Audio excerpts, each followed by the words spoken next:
The paternity test arrived during my lunch duty at Millbrook Regional High School, the day I learned my daughter of 19 years wasn't mine, and her fiancé was her biological father.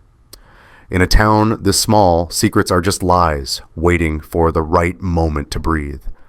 How do you expose the truth in a town where everyone knows everyone, and where revealing your pain means destroying your daughter's future and your career? That's the question I'm still answering. The envelope was white, standard, the kind that arrives by the thousands every day at the Millbrook Regional mailroom. This one had weight.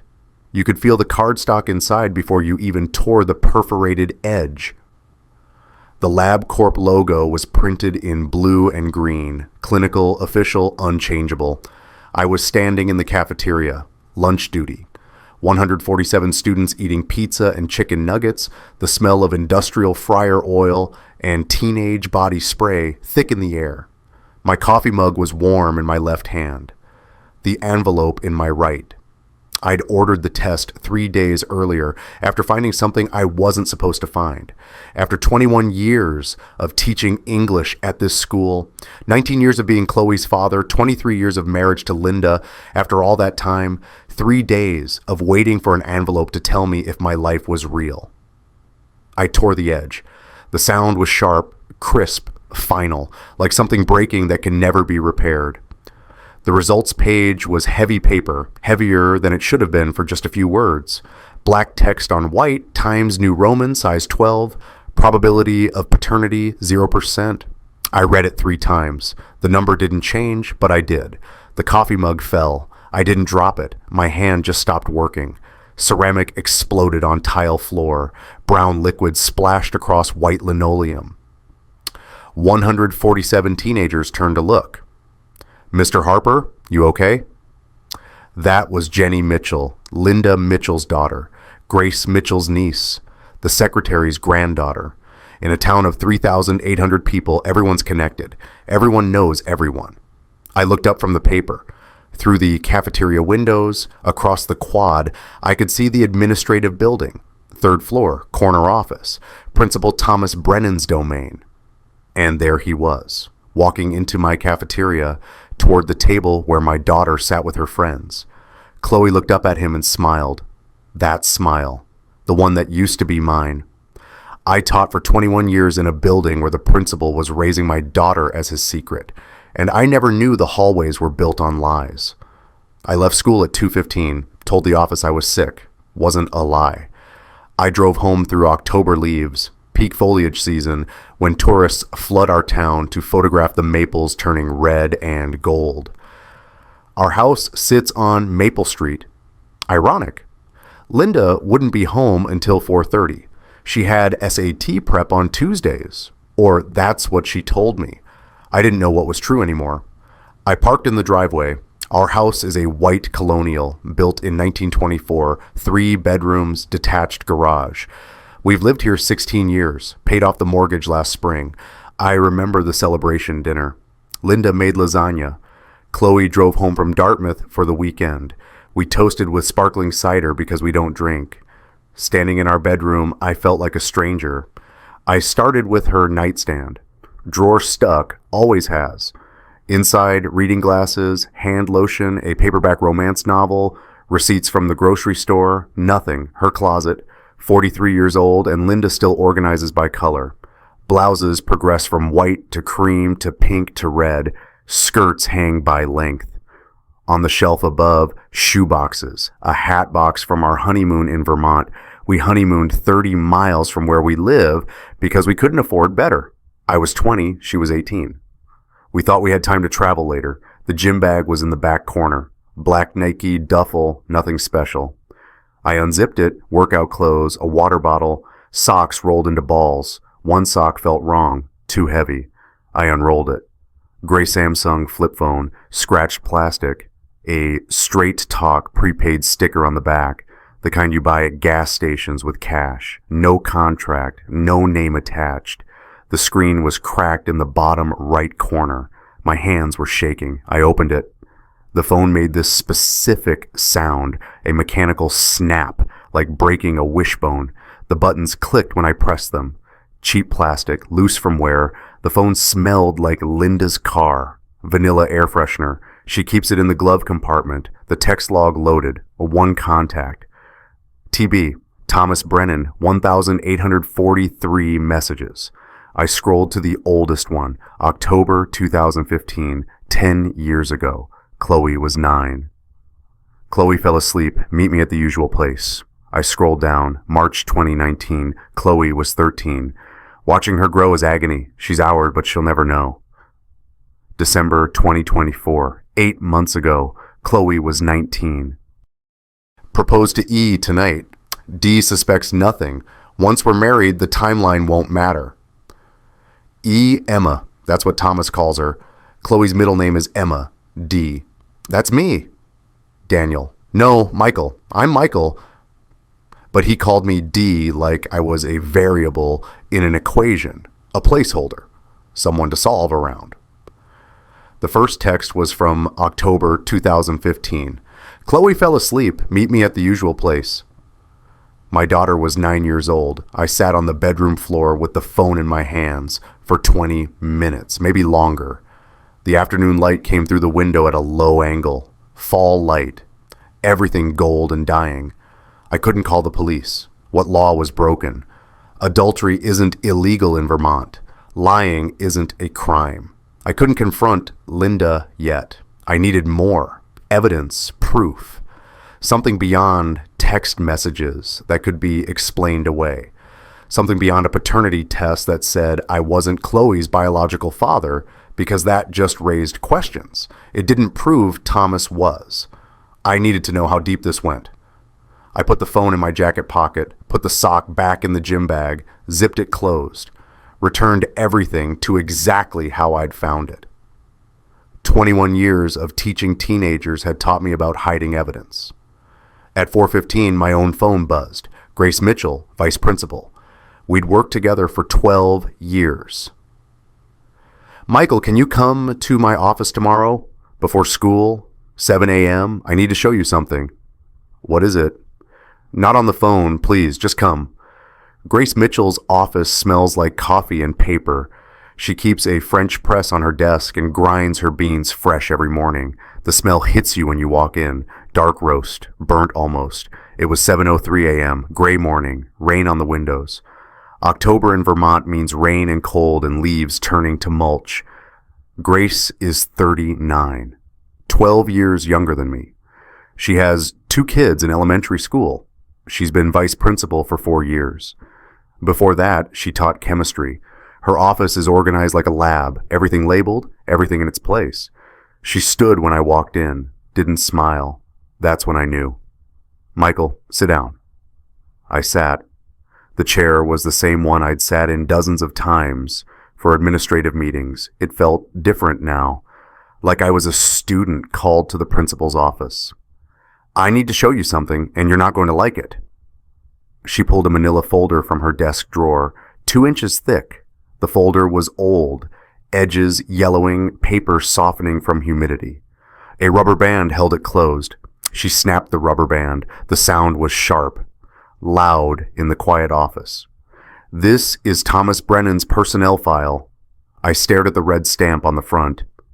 Confidential? Brennan, Thomas R. You shouldn't have that. No, I shouldn't, but you need to see what's inside. She opened it. The pages stuck together. She peeled them apart carefully. The file smelled musty, like it had been locked in a basement cabinet for years, which it probably had. 3 complaints, 2008, 2011, 2016. She laid them out on the desk between us. 3 separate incident reports, different women, different years. 2008, Emily Ross, new English teacher, 23 years old, filed a complaint about inappropriate comments and unwanted attention from Principal Brennan. 2011, Patricia Valdez, guidance counseling intern, 25 years old, reported that Principal Brennan made repeated advances during after-hours meetings. 2016, Sarah Kim, student teacher, 24 years old, documented boundary violations and predatory behavior. 3 women, 8 years, 3 complaints, all filed, all investigated, all marked the same way. Unsubstantiated, insufficient evidence. I looked at the signature at the bottom of each investigation report. Linda Harper, guidance counselor, my wife. Grace's hands trembled when she showed me the signature. Linda didn't just know about his pattern, she protected it for a decade. I went through the rest of the day on autopilot, taught 4 classes, 87 students total. We're reading The Great Gatsby in 11th grade. So we beat on, boats against the current, borne back ceaselessly into the past. I lectured about the green light, about impossible dreams, about men who build their entire lives on lies. The irony wasn't lost on me. At 3:45, I drove home. Linda's car was already in the driveway. Tuesday. She'd said SAT prep ran until 4:30, but here she was, early. I walked in through the kitchen door. She was at the counter chopping vegetables for dinner. The knife made a rhythmic sound against the cutting board. Carrots. She was making stew. Hey, you're home early. Yeah, prep session got canceled. Lie. I checked the school calendar that morning. SAT prep was scheduled until 5 p.m. today. No cancellations. I set my briefcase down. I need to talk to you. She looked up, knife still in hand. About what? About why Grace Mitchell has Thomas Brennan's personnel file. The knife stopped moving. About why there are 3 harassment complaints in that file. She set the knife down slowly, carefully, blade away from her. About why your signature is on every single investigation report, marking them unsubstantiated. Michael, about why you've been protecting him for 10 years. She didn't answer, just stood there with her hands on the counter. The kitchen was warm. Stew simmering on the stove, smelled like beef and rosemary. Domestic, normal. How long? I asked. How long what? How long have you been sleeping with him? The words hung in the air between us.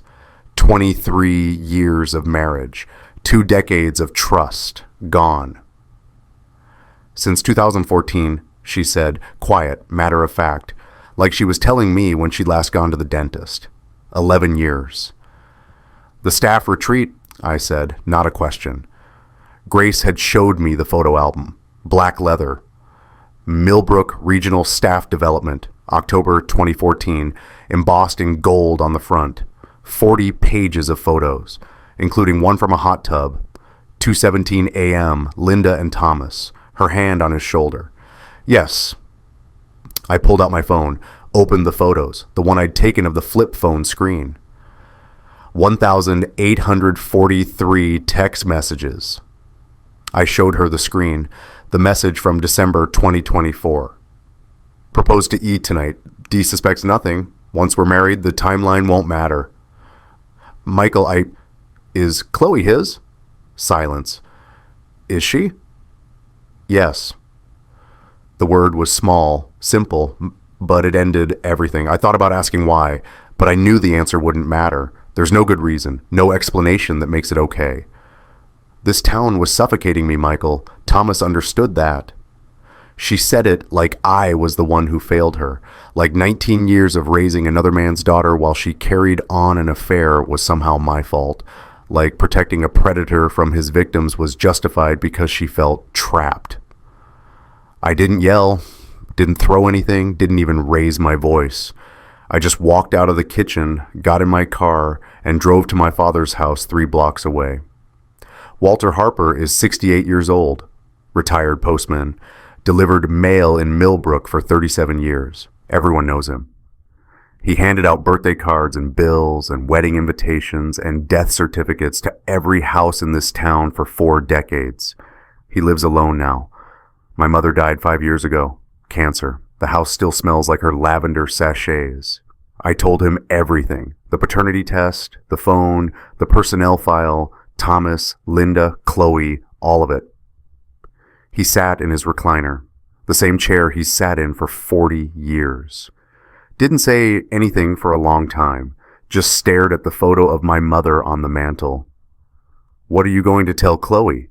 He finally asked. I don't know. What are you going to do? I don't know that either. He stood up, slowly. His knees aren't what they used to be. Walked to the door, put on his jacket. Where are you going? To the post office. Dad, it's almost 7 p.m. It's closed. Thomas Brennan lives 2 blocks from there, and I've waited long enough. I found my father in the post office parking lot at 9:15 the next morning. He'd gone there first thing. Waited in his car for 3 hours. When Thomas pulled up to drop off a package, Walter was ready. 23 witnesses, peak morning hours, postal workers, customers in line, business owners from Main Street dropping off mail. My father confronted Thomas in the middle of the parking lot, yelled loud enough that people came out of the hardware store next door to see what was happening. You gave my granddaughter a ring you stole from your ex-wife. You're a thief and a liar. Thomas tried to walk away. My father followed. You've been sleeping with my son's wife for 11 years. Everyone in this town needs to know what you are. People were recording on their phones. Mary Chen was there, Sophie's mother. She saw everything. Then my father's face went gray. He grabbed his chest, stumbled, fell. Thomas just stood there, didn't call for help, didn't move. Mary Chen called 911. The paramedics came. They loaded my father into the ambulance. Heart episode, stress-induced, not a full attack, but close. And 3,800 people started asking questions. My father spent 2 nights in the hospital. Not a heart attack, not quite, but close enough. The doctor called it acute stress-induced cardiac event. Said he was lucky. Said at 68, with his history, it could have been fatal. I sat beside his bed and watched the heart monitor. Steady beeps, green line going up and down, proof he was alive. Proof I hadn't killed him by letting the situation explode. He squeezed my hand, couldn't talk much, doctor's orders keep him calm, but he didn't need to. I knew what he was thinking, the same thing I was thinking. This wasn't over. It was just beginning. The school board called an emergency meeting, closed session, Thursday morning, 7 a.m., before students arrived. 9 board members, Dr. Patricia Yates, superintendent, Grace Mitchell as witness, and me. The boardroom is on the 2nd floor of the administrative building. Long table, uncomfortable chairs, fluorescent lights that make everyone look sick. I'd been in this room dozens of times for budget discussions, curriculum reviews, hiring committees, never as the subject of an investigation. Dr. Yates sat at the head of the table, 62 years old, superintendent for 8 years. She wore a navy suit and glasses on a chain around her neck. Professional, careful. Mr. Harper, thank you for coming. Like I had a choice. We're aware of the incident at the post office yesterday morning. We're aware that your father made certain allegations about Principal Brennan. Allegations, not accusations, not truths, allegations. We need to understand the timeline of events, specifically. She paused, looked at her notes. When did you first become aware of any potential misconduct? I stared at her. You're investigating me? We're gathering information to determine the appropriate course of action. The appropriate course of action is to fire Thomas Brennan.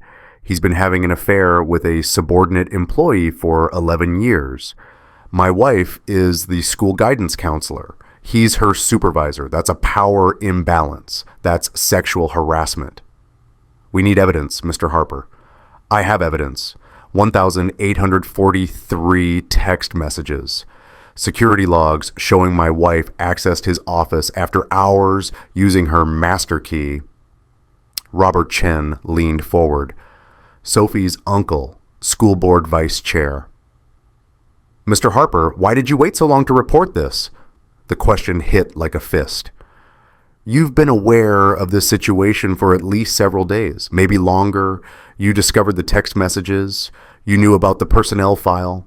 Yet you didn't report it through proper channels. Instead, your father caused a public scene that forced our hand. Grace started to speak. That's not... Ms. Mitchell, you're here as a witness, not an advocate. She closed her mouth. but I saw her face, angry, for me. Mr. Harper, Dr. Yates again, I need to ask you directly, why did you wait? Because I was living with the person who taught me to wait, who taught those girls to wait, who taught this whole town that some secrets are safer than truth. I didn't answer her question. Instead, I said, Linda Harper has been covering up harassment complaints for Thomas Brennan since 2008. As guidance counselor, she's the mandatory reporter for Title IX violations. She didn't just fail to report. She actively buried complaints.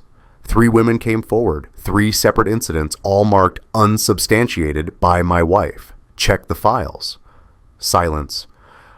And there's one more thing you should know. My daughter Chloe is engaged to Thomas Brennan. More silence.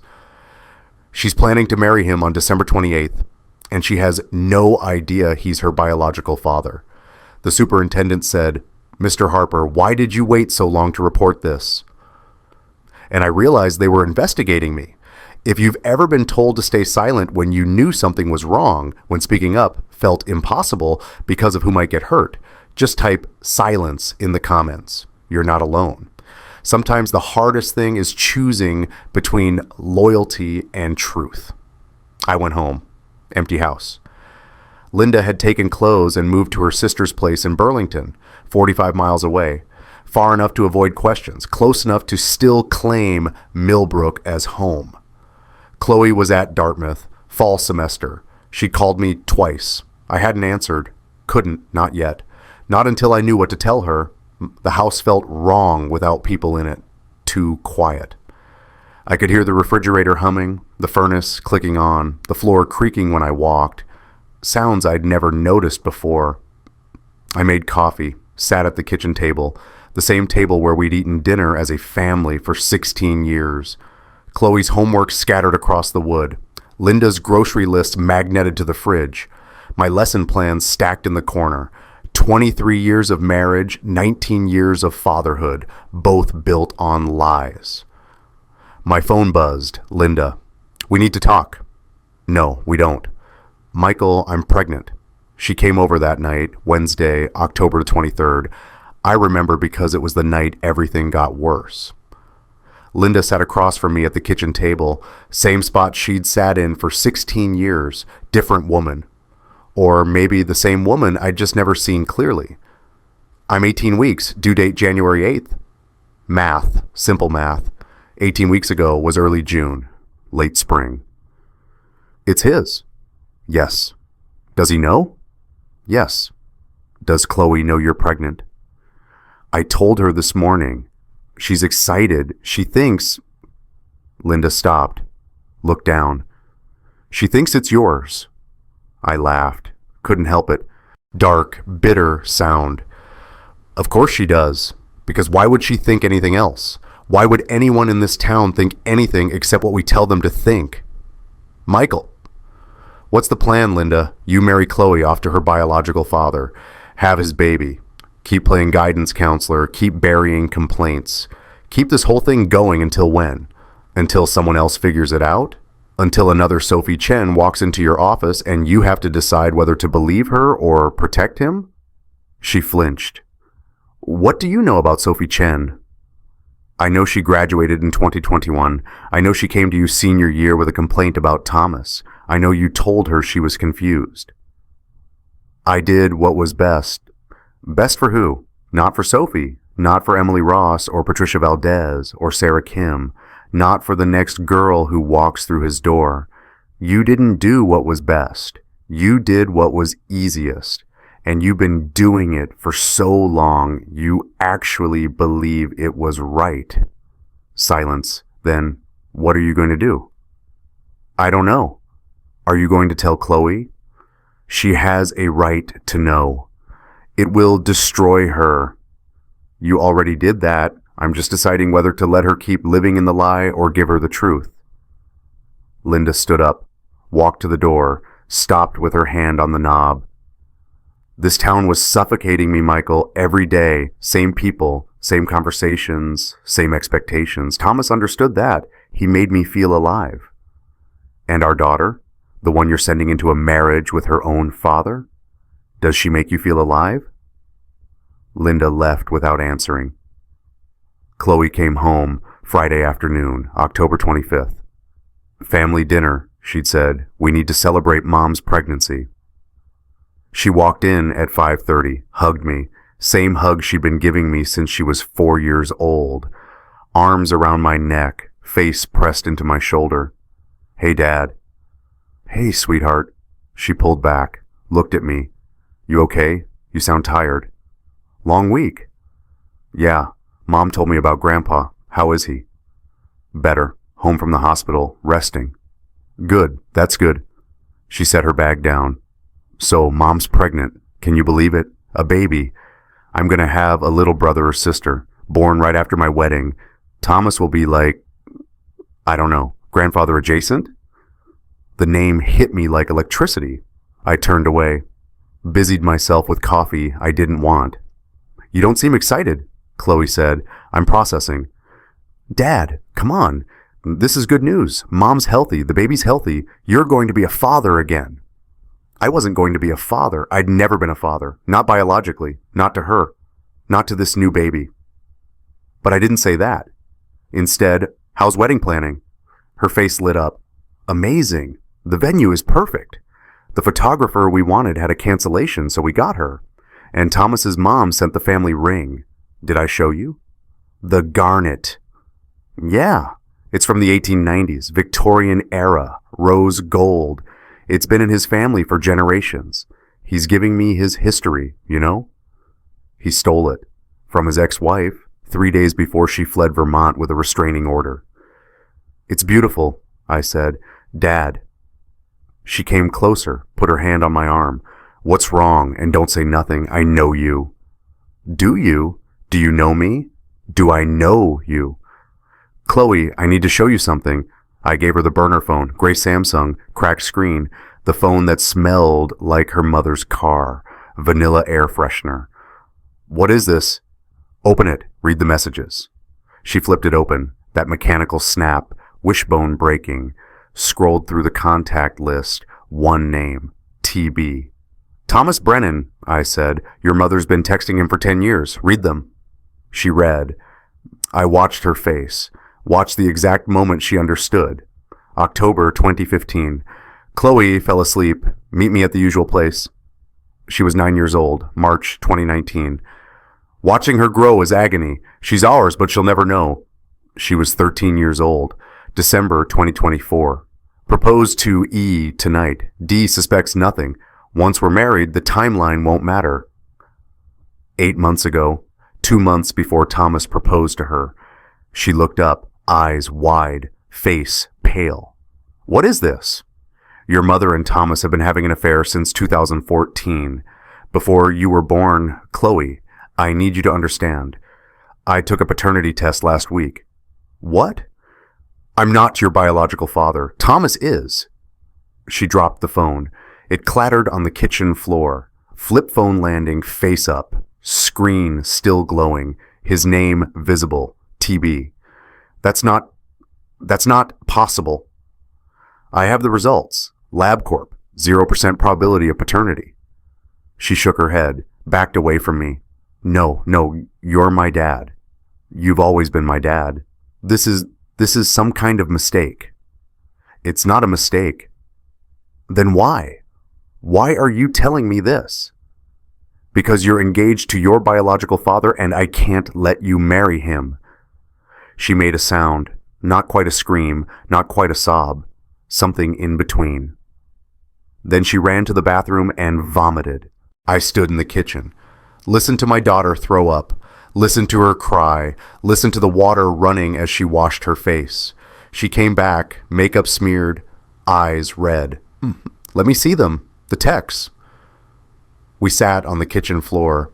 She read every message, 1,843 texts, 10 years of her mother and Thomas Brennan planning her entire life. October 2015. Took C to soccer practice today. Dropped her home. L met me after. This is torture. He drove me to soccer practice, I remember. He bought me ice cream after. Told me I played great. I thought he was being nice. March 2019. Watching her grow is agony. She's ours, but she'll never know. My freshman year. He came to my debate tournament, sat in the front row, took me to dinner after. Mom said he was mentoring me. December 2024. Proposed to E tonight. D suspects nothing. Once we're married, the timeline won't matter. He proposed on Christmas Eve. Took me to the overlook where you proposed to Mom. Said he wanted to honor tradition. I thought it was romantic. She looked up from the phone, voice breaking. Dad, was I ever really yours? Or was I always his secret? I didn't know how to answer. I still don't know. Beth Brennan called Saturday morning, October 26th, 9 a.m. I'd never met her. Didn't know how she got my number. Later found out Grace gave it to her. Mr. Harper, this is Beth Brennan, Thomas's ex-wife. Her voice was tight, controlled, like someone who'd spent years keeping herself together through force of will. I heard what happened. The post office. Your father. I'm sorry. Thank you. I need to tell you something about Thomas, about what he did to me. Grace had told her everything, the affair, Linda, Chloe, the engagement. 3 years ago, Beth said, I filed for divorce. Restraining order, fled Vermont, moved to New Hampshire, changed my last name back, started over. Why? Because Thomas was having an affair with a woman he worked with, a guidance counselor at his previous school. I found text messages, thousands of them, same pattern, same language, same manipulation. Linda. It had been Linda the whole time, even before Millbrook, even before Chloe. He did this before, Beth said, 10 years ago, to a guidance counselor he worked with. She helped him cover it up. Her name was Linda. The timeline aligned. Thomas and Linda both came to Millbrook Regional in 2014. Fresh start, new school. No one knew their history, except they brought their history with them. There's something else, Beth said. The ring, the one he gave your daughter. The garnet. It's not a family heirloom. It belonged to my grandmother. Thomas stole it from my jewelry box 3 days before I left him. August 14th, 2022. I filed a police report, Vermont State Police. Case number VT Tauts Thadson Putu 8347. The ring Thomas gave Chloe, engagement ring, symbol of forever, Victorian era, rose gold with deep red garnet center stone and 18 seed pearls, was stolen property. Why are you telling me this? Because I stayed silent for too long, and he did it again. He's going to keep doing it. Someone has to stop him.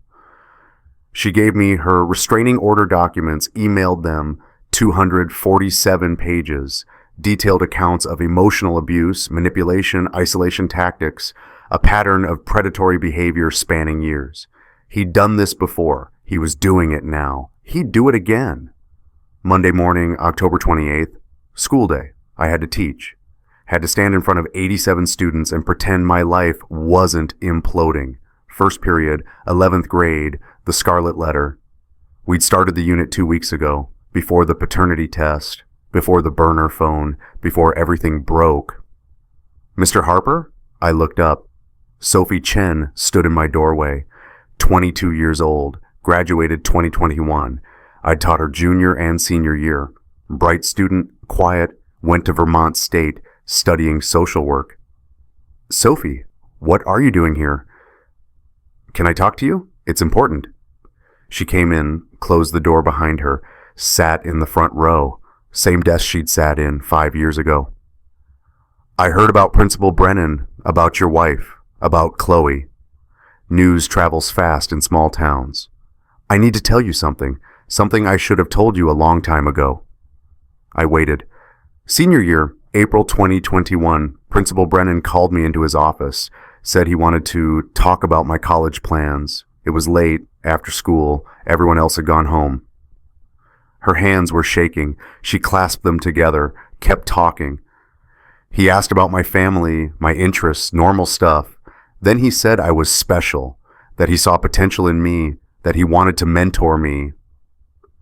I knew where this was going, but I let her tell it. He started texting me, school phone at first. Then he asked for my personal number, said it was easier for scheduling. The text got personal. Comments about my appearance, questions about my dating life. I felt uncomfortable, but I didn't know what to do.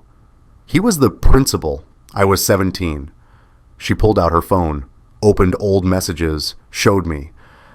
I went to Mrs. Harper, your wife, the guidance counselor, told her what was happening. She said, Sophie's voice cracked. She said I was confused, that Principal Brennan was just being supportive, that successful girls sometimes misinterpret mentorship as something inappropriate. She said if I made a formal complaint, it could hurt my college applications, that colleges don't like drama. I felt sick. So I stayed quiet, graduated, went to college, but I always wondered if I was the only one. You weren't. I told her about Emily Ross, Patricia Valdez, Sarah Kim, 3 complaints, 8 years, all buried by Linda. How many? Sophie whispered. How many of us were there? I didn't know, still don't know. She stood up, walked to my bookshelf, pulled out my classroom copy of The Scarlet Letter, paperback Norton Critical Edition, spine completely broken, pages soft from 21 years of use. You taught us this book junior year. You said Hawthorne believed public shame could reveal private truth, that sometimes the bravest characters are those who let their lives fall apart in public. She opened the book, found a specific page, one of my annotations, blue ink from years ago. You wrote, "Truth costs everything, but silence costs more." She handed me the book, looked me in the eye. Mr. Harper, he told me I was special. Your wife told me I was confused. How many girls did your wife silence while you taught us about speaking truth to power? If you were Michael Harper in that moment, Sophie standing in your classroom, trusting you with her story, would you speak publicly and risk destroying your career, your daughter's privacy, everything you've built? Type truth if you'd expose it publicly, or type private if you'd handle it quietly to protect your family. What would you do? There's no right answer, just honest ones. I struggled with that choice for days because both options felt like betrayal. Staying silent betrayed Sophie. Speaking up betrayed Chloe's privacy. Sometimes there's no option that doesn't cost you everything. That night I stayed late at school, grading papers, avoiding home, avoiding decisions. The classroom was dark except for my desk lamp. 7:45 p.m. Everyone else gone, just me and the janitor making rounds. I held The Scarlet Letter, same book I'd taught 21 times over 21 years, same annotations, same passages marked and highlighted and underlined. The book fell open to a section I'd marked in red ink years ago, maybe 2018. No man for any considerable period can wear one face to himself and another to the multitude without finally getting bewildered as to which may be the true. I taught students about Dimsdale, about hypocrisy, about the cost of hiding truth, about how secrets poison everything they touch. And I'd been living in a secret for 19 years without knowing it. I thought about Linda, 23 years of marriage. How many faces had she worn? Which one was real? I thought about Thomas, 18 years at this school, mentor, principal, predator. Which face was he wearing when he drove my daughter to soccer practice, when he wrote her college recommendation, when he proposed on Christmas Eve? I thought about Chloe. 19 years of being my daughter.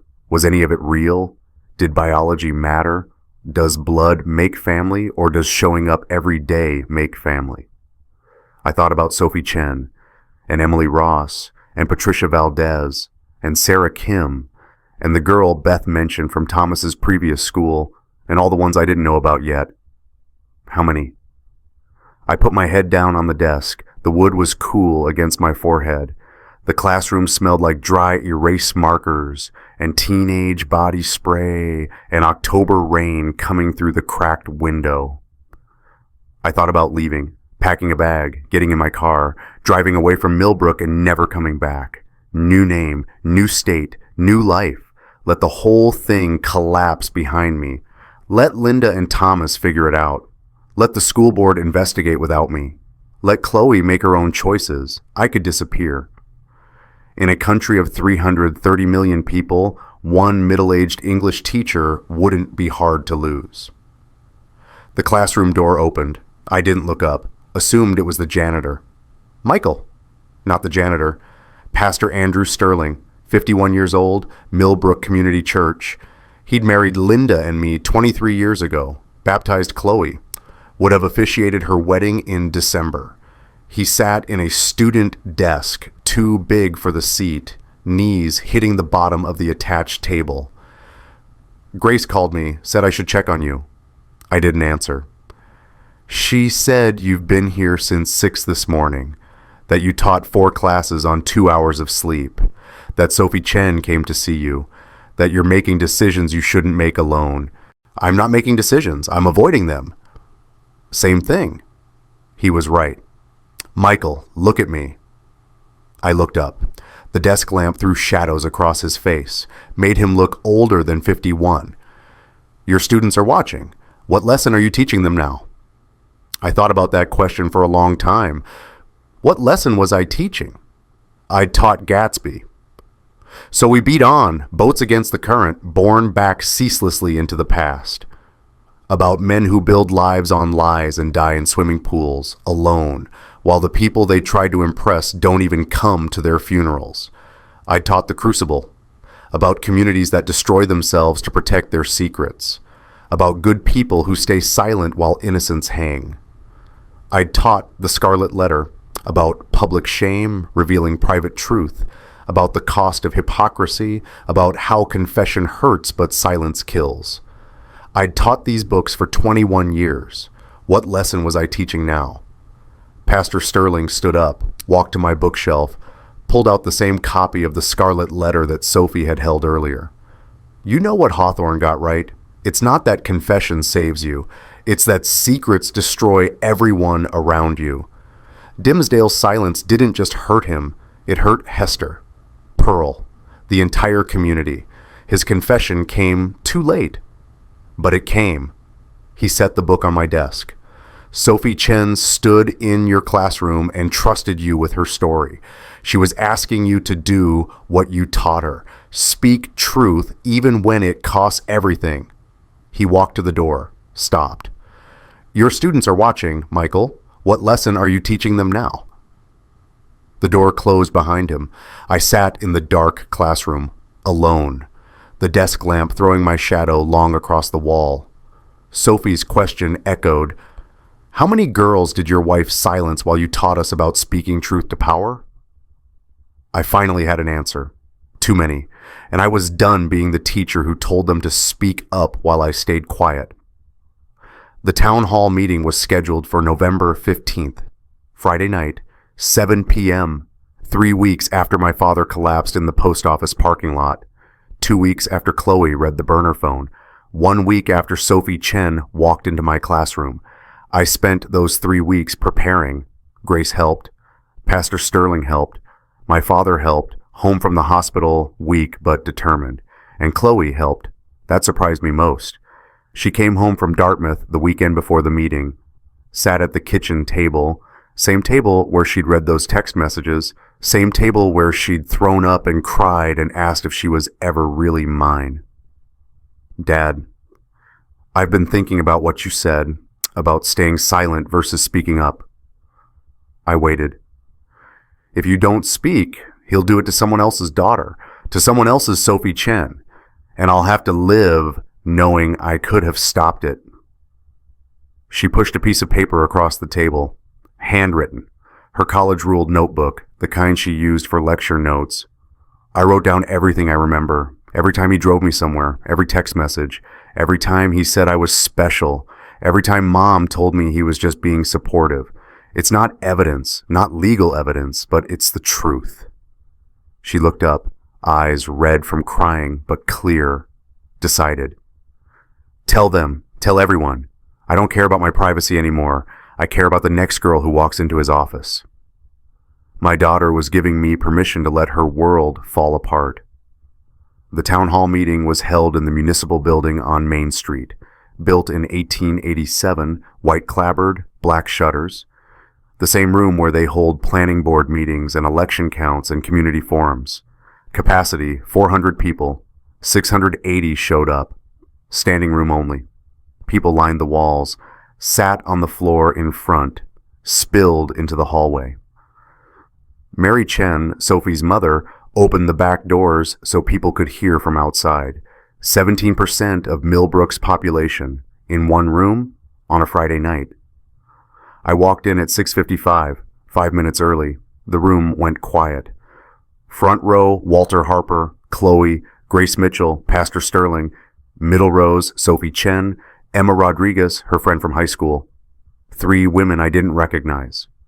Later found out Sarah Kim, Emily Ross, Patricia Valdez, the women from Thomas's personnel file.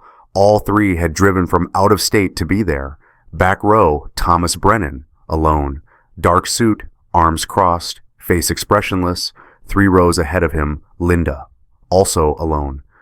She wouldn't look at me. Along the side wall, school board members, Dr. Patricia Yates, Robert Chen, the Millbrook Gazette reporter with a notebook, a Vermont public radio journalist with a recording device. At the podium, me. I walked to the front. 680 people watched. My hands were shaking. I gripped the podium to keep them still. The moderator, town clerk Mrs. Eats. Patricia Weaver, 73 years old, ran every town meeting for 40 years, stood beside me. Mr. Harper, you requested time for public comment. You have 15 minutes. I looked at the sign-in sheet. Yellow legal pad. Town seal at the top. 67 signatures visible on the first page. Multiple pages. Everyone who wanted to speak had to sign. My signature at the top. Michael Harper. 6:54 p.m., I looked out at 680 faces. People I'd taught. People who taught me. People whose mail my father delivered for 37 years. In 3 minutes, they'd all know everything. I took a breath. My name is Michael Harper. I've taught English at Millbrook Regional High School for 21 years. I'm a department chair. I coach the debate team. I've taught 441 students. My voice sounded steadier than I felt. Today, I'm here to tell you I failed. Someone shifted in their seat. Uncomfortable silence. I failed to see. I failed to speak. And my failure let a predator hunt in my own hallways. Someone gasped. I kept going. 3 weeks ago, I discovered my wife, Linda Harper, our school's guidance counselor, has been having an affair with Principal Thomas Brennan for 11 years. I discovered they have a child together. My daughter Chloe, who many of you know, she's 19, graduated valedictorian, full scholarship to Dartmouth. I looked at Chloe. She nodded. Permission. Chloe is Thomas Brennan's biological daughter, not mine, and until 3 weeks ago, none of us knew. The room erupted. Voices, gasps. Mrs. Weaver banged her gavel. Order! Mr. Harper has the floor. I pulled the blue envelope from my jacket pocket. LabCorp paternity test. The paper that changed everything. This envelope changed my life, but it could save someone else's daughter. I said it on the podium. Let them see it. That's the personal betrayal, the private pain. But there's something worse, something that affects this entire community. I pulled out the personnel file. Grace had given me copies, legal copies, documented, official. Principal Thomas Brennan has 3 documented harassment complaints in his personnel file. 2008, 2011, 2016, 3 women, 8 years, 3 separate incidents of inappropriate behavior, boundary violations, and predatory conduct. I held up the papers. Emily Ross, Patricia Valdez, Sarah Kim. 3 women who came forward. 3 times my wife, the guidance counselor, marked them unsubstantiated. Insufficient evidence. Case closed. I looked at Linda. She was staring at her hands. My wife didn't just know about his pattern. She protected it for a decade. As a mandatory reporter under Title IX, she had a legal obligation to investigate. Instead, she buried complaints, told victims they were confused, convinced them that speaking up would hurt their futures. Sophie Chen stood up, front and center. Couldn't miss her. Sophie Chen graduated 2021. She came to my wife senior year, told her Principal Brennan was texting her inappropriately, making comments about her appearance, calling her special. Sophie was 17. Sophie's voice rang out. Mrs. Harper told me I was confused, that I was misinterpreting mentorship, that making a complaint would hurt my college applications. Then Sarah Kim stood. My name is Sarah Kim. I was a student teacher in 2016. Principal Brennan told me I was special. Started texting me after hours. Touched my shoulder more than necessary. I filed a complaint. Mrs. Harper interviewed me once. Marked it unsubstantiated. I lost my teaching placement. Then Emily Ross stood from the back. Emily Ross, 2008. I was 23, new teacher. Principal Brennan called me into his office after school, made comments about my appearance, asked about my personal life. I reported it. Mrs. Harper said I was being oversensitive, that successful women don't make waves. I left teaching. Then Patricia Valdez stood. Patricia Valdez, 2011, guidance counseling intern. Principal Brennan asked me to meet him for drinks to discuss my career. I was 25. He was my supervisor. I said no. He kept asking. I reported it to Mrs. Harper. She told me I'd misunderstood his intentions. I didn't get the permanent position. Then a woman I'd never met stood up. Middle row, 40 years old maybe. My name is Jennifer Martin. I was a student here in 2009. Principal Brennan called me into his office. Told me I was special. Started finding reasons to talk to me alone. I didn't report it. I didn't know I could. I just graduated early and left. I finished my testimony. The room was silent. Then Sophie Chen started clapping. Then Sarah Kim clapped. Then Patricia Valdez. Then Emily Ross. Then Jennifer Martin. Then someone else. Then someone else. 680 people standing, applauding. Not for me. For them. For the women who stood when standing cost everything. I was crying. The superintendent stood, walked to the podium, took the microphone. Principal Thomas Brennan has submitted his resignation, effective immediately. Someone in the back row started clapping, then everyone was clapping. The State Board of Education will review his teaching and administrative licenses. The Vermont Attorney General's office is opening an investigation into Title IX violations. Mrs. Linda Harper has also submitted her resignation as guidance counselor. The school board will conduct a full review of our reporting procedures. Dr. Yates looked directly at me. Mr. Harper, on behalf of the board, I apologize. We should have listened sooner. We should have investigated more thoroughly. We failed these women, and we failed you. She turned to address the room. Grace Mitchell will serve as interim principal effective Monday. We will be hiring an independent Title IX coordinator, and we will be implementing mandatory training for all staff on recognizing and reporting harassment. More applause. The meeting ended at 8:45, an hour and 45 minutes. Longest town hall meeting in Millbrook history. People came up to me after, shook my hand, hugged me, thanked me. But I wasn't the one who deserved thanks. Sophie Chen was surrounded by people, other women, younger girls from the high school. One by one, they approached her, whispered. She wrote down their names. By the time the room cleared, she had 12 names, 12 women, 12 stories. How many had there been? How many girls did my wife silence? I still don't know the final number. The legal consequences came fast. Monday morning, November 18th. Thomas Brennan's administrative license was suspended pending investigation.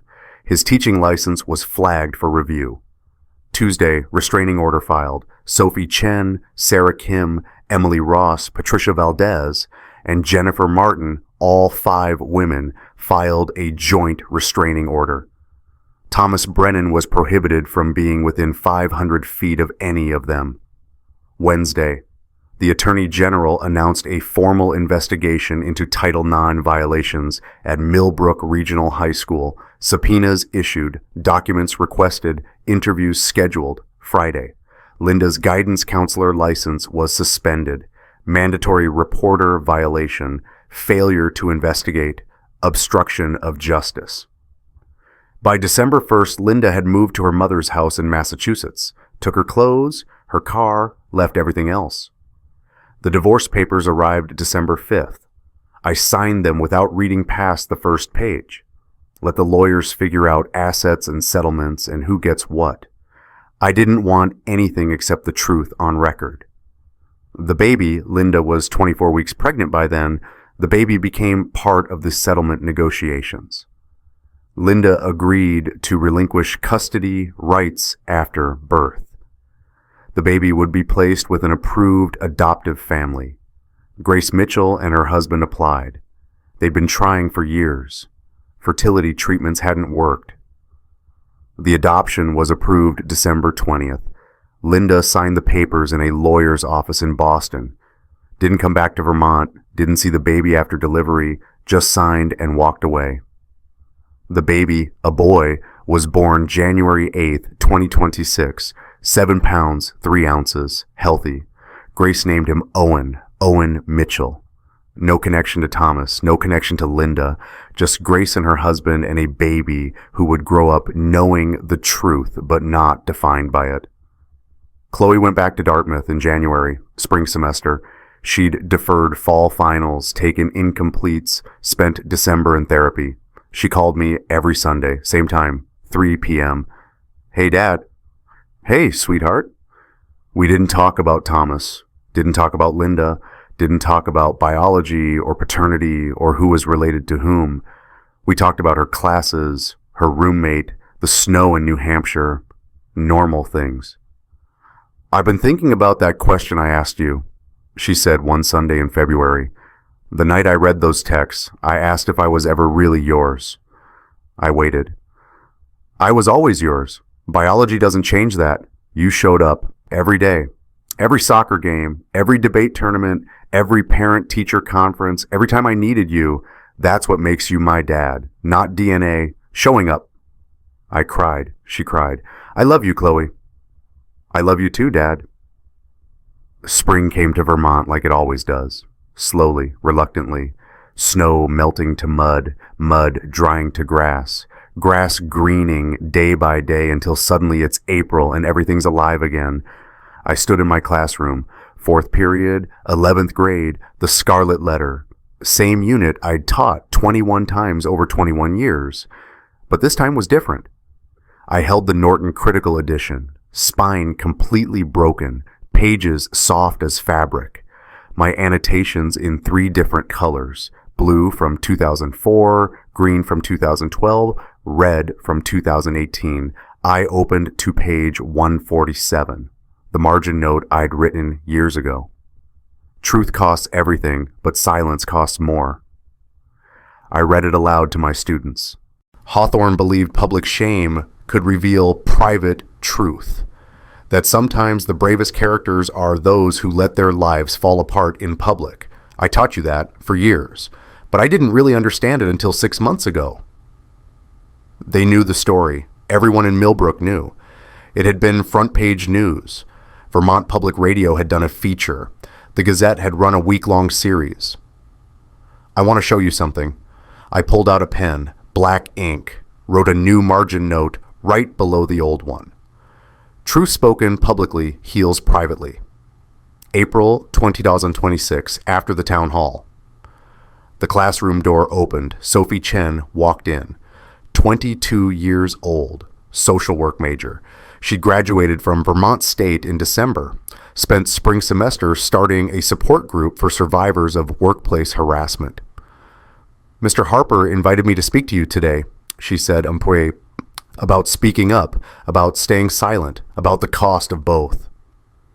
My students listened, 17-year-olds hearing from someone just 5 years older, someone who'd sat in these same desks, read these same books, heard these same lessons.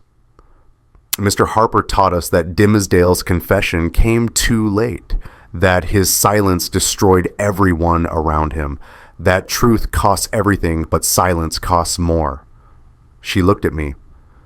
Then he showed us how. He stood in front of 680 people and told the truth even though it cost him everything. His marriage, his privacy, his daughter's privacy, his reputation, everything. She turned back to the students. That's the lesson. Not that confession is easy, not that truth feels good, but that silence enables predators. And speaking up, even when it costs everything, protects everyone who comes after. A student raised her hand. Emma Larson, Jr., quiet girl, sat in the back. Ms. Chen, were you scared when you stood up at the town hall? Terrified. Then why did you do it? Because Mr. Harper taught me to.